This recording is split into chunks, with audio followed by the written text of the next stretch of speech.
Hello po mga kababayan, si Dante Maravillas. So dito muna tayo sa ating podcast, Life with Dante M. Gusto ko lang po kasi na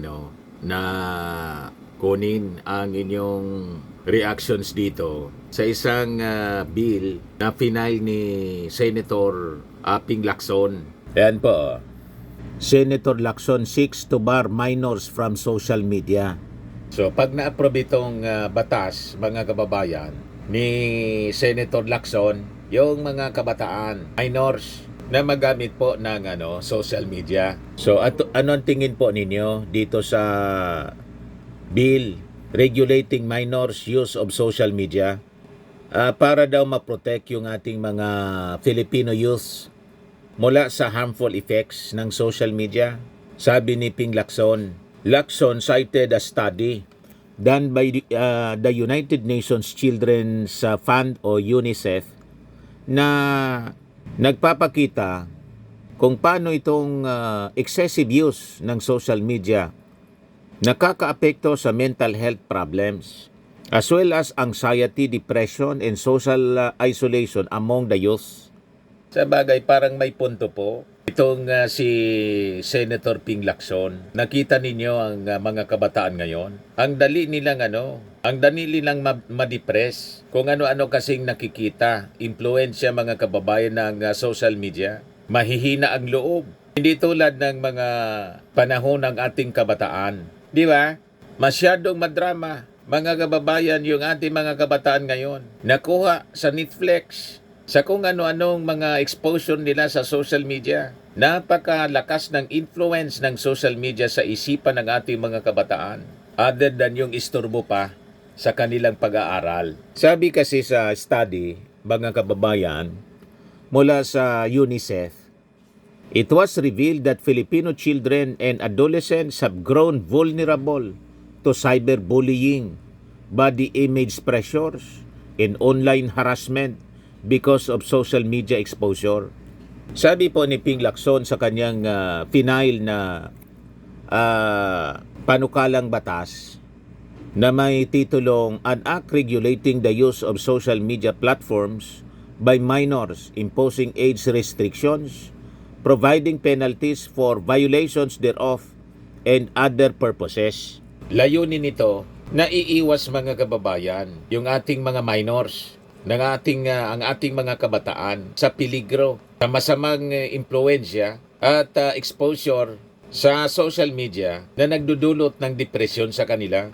The Senator cited the Council for Welfare and Children report that 1 in every 3 children in the Philippines aged 0 to 18, gumagamit na ng internet, while the National ICT Household Survey revealed that 60% of children aged 10 to 17 not only have internet access but are also active users. Pero may mga nakikita akong minors na dahil sa access nila sa internet, mga kababayan, naging matalino. Yung iba nga po, naging mga content creators na, napakababata pa. Pero nagmi-million na po, talo nga po ako sa views. Kasi lalo kung comedy, yung content nila, nakikita ko po sa Facebook, kumikita sila. Naging maganda yung buhay ng kanilang family, ang hanap buhay, mag-content creator,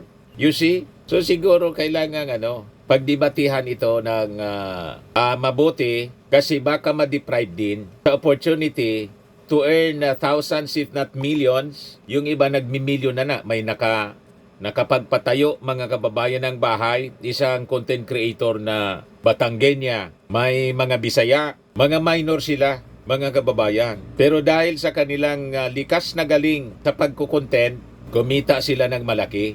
Sabi ni Ping Lacson, other countries such as Australia have initiated policies to regulate minors' access to social media and online platforms. So, regulation. Siguro, yung mga batang content creators po na kumikita na rin, mga kababayan through social media, ilagay as exemption. Di ba? Siguro, may mga rules lang na dapat nilang i-observe na hindi man masyadong too much yung exposure nila sa social media to affect their mental health. at saka pati yung kanilang pag-aaral. Pero yung may mga bata kasi po, yun nga lumabas sa survey, from 0 to to 18 years old, exposed na sila sa social media. Ginagawa kasi laruan nila yung cellphone. Inaayaan din kasi ng kanilang mga magulang na napakabata pa na exposed na masyado sa cellphone. Yung cellphone po, matindi yung radiation yan. Ang advice nga ng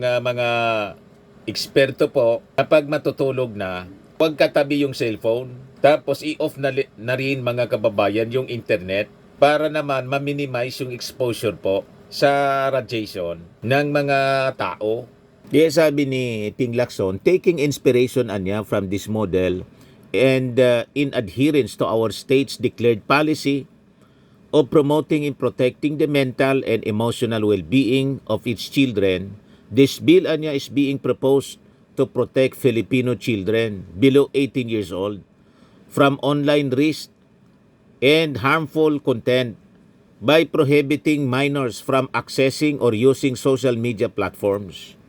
So, under the Lacson's bill, yung mga minors shall be prohibited from accessing or using social media services.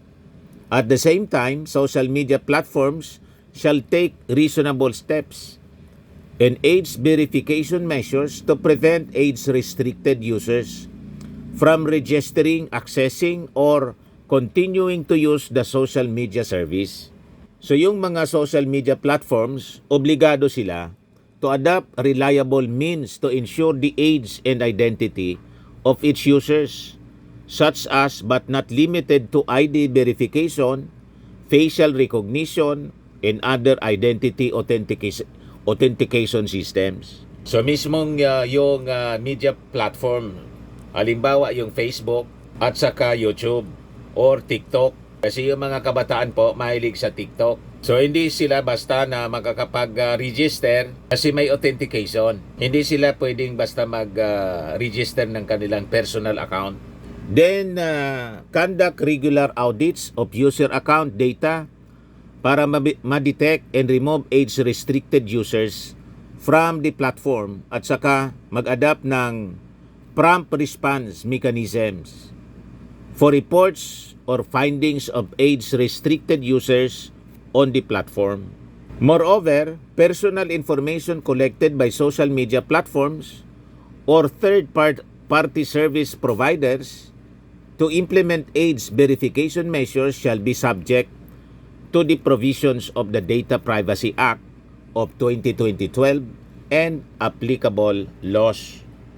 Base sa panukalang batas, i-require din yung mga platform providers na siguruhin na ang mga na-collect na data is limited, secure, and retained only for the period necessary to fulfill its intended law purpose, which users clearly informed of the purpose and scope of data collection, including the rights. Any violation by the media platform, they would be subjected to penalties under the Data Privacy Act and any other administrative, civil, or criminal penalties as may be prescribed by law.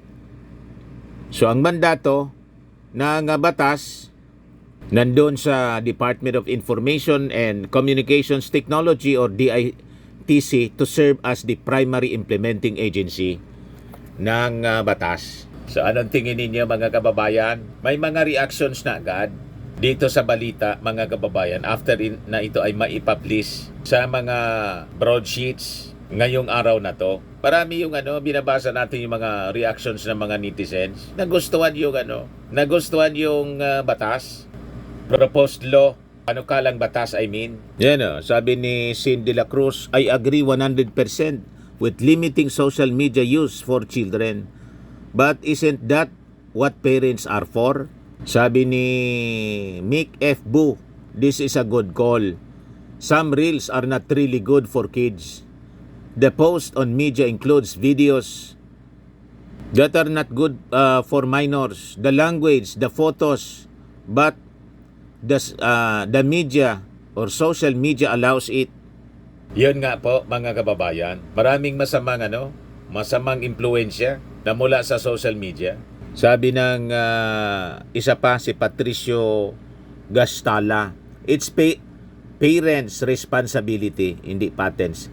Parents' responsibility, not politicians. Sabi ni medyo mahaba-haba yung reaction niya. Mike Impleo, they say it's for the children. A new bill wants to regulate how young folks use social media, claiming it's for their own protection. The senator cites studies from UNICEF. How too much scrolling can lead to anxiety, depression, and loneliness. Sa totoo lang po, hindi lang young children. Kahit nga po ako, hindi na ako young. Young at heart lang. At saka sa itsura. Malapit na tayo mag senior citizen. Pag nasobrahan po akong exposure, kasi ito nga yung trabaho natin sa social media, scroll ako ng scroll, nahilo po ako. Kailangan ko magpahinga. Masakit sa ulo po, lalo't sa dami ng information na kailangan kong i-process sa aking isipan. Kung minsan nagkaka-mental blackout na ako. Di ba? Sa dami ng mga balita, mga controversy, hindi ko na alam kung alin yung unahin. Talagang masakit sa ulo po. Kaya ang ginagawa ko po, sa totoo lang, pumipikit muna ako. Kailangan kong ipahinga yung aking mata, pati yung aking isipan. Kasi lulang-lula, nakakalula po. Unlimited kasi yung mga information na pumapasok. Overdose po ng mga balita.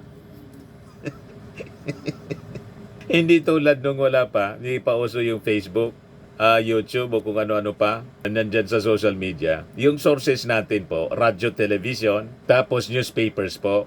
Yung mga balita sa newspapers naman po, titingnan mo lang, usually 2-3 yung binibili namin na mga major broadsheets, a source ng aming mga commentaries, analysis, at mga discussions. Pero ngayon po, matindi, unlimited po.